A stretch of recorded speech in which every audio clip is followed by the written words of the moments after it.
ଶ୍ରୀ ଜଗନ୍ନାଥ ମହାପ୍ରଭୁଙ୍କ ଘୋଷଯାତ୍ରା ପାଇଁ ଦ୍ୱିତୀୟ ପ୍ରସ୍ତୁତି ବୈଠକ।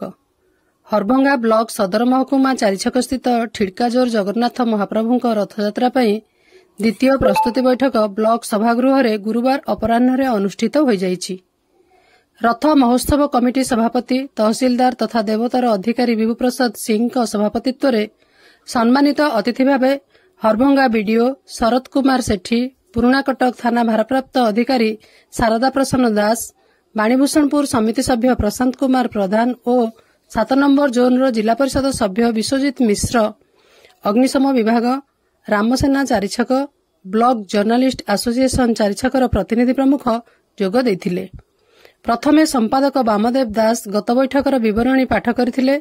ଚଳିତ ବର୍ଷ ରଥଯାତ୍ରାକୁ ଅଧିକ ଆକର୍ଷଣୀୟ କରିବା ପାଇଁ ପାଣ୍ଠି ସଂଗ୍ରହ, ମୀନା ବଜାର, ରଥ ନିର୍ମାଣ, ସାଂସ୍କୃତିକ କାର୍ଯ୍ୟକ୍ରମ, ସ୍ଥାନୀୟ ଲୋକକଳା ପ୍ରଦର୍ଶନ, ଗୁଣ୍ଡିଚା ମନ୍ଦିର, ମାଉସୀମା ମନ୍ଦିର ପ୍ରସ୍ତୁତି, ସ୍ନାନ ପୂର୍ଣ୍ଣିମା ପାଳନ ପାଇଁ ସ୍ୱତନ୍ତ୍ର ସବ୍କମିଟି କାର୍ଯ୍ୟସାଧନ ଅଗ୍ରଗତି ସମୀକ୍ଷା କରାଯାଇଥିଲା। ବୈଠକରେ ଉପସଭାପତି ଦିଲ୍ଲୀପ ସାହୁ, କାର୍ଯ୍ୟକାରୀ ସଭାପତି କୃଷ୍ଣଚନ୍ଦ୍ର ମଲ୍ଲିକ ପ୍ରମୁଖ ବୈଠକରେ ଉପସ୍ଥିତ ରହି ଆଲୋଚନାରେ ସକ୍ରିୟ ଅଂଶଗ୍ରହଣ କରିଥିଲେ। ଶେଷରେ ସମ୍ପାଦକ ଶ୍ରୀ ବାମଦେବ ଦାସ ଧନ୍ୟବାଦ ଅର୍ପଣ କରିଥିଲେ। ଅନ୍ୟପଟେ ଆଗାମୀ ଦିନରେ ରଥଯାତ୍ରା ମହୋତ୍ସବରେ ସମସ୍ତ ଅଞ୍ଚଳବାସୀଙ୍କ ସହଯୋଗ କାମନା କରିବା ପାଇଁ ଦେବୋତ୍ତର ଅଧିକାରୀ ଅନୁରୋଧ କରିଛନ୍ତି। ବୌଦ୍ଧରୁ ବୈଦ୍ୟନାଥ ସାମଲଙ୍କ ସହିତ ଚିତ୍ତରଞ୍ଜନ ସିଂଙ୍କ ରିପୋର୍ଟ, ମୋ ଜିଲ୍ଲା ଖବର।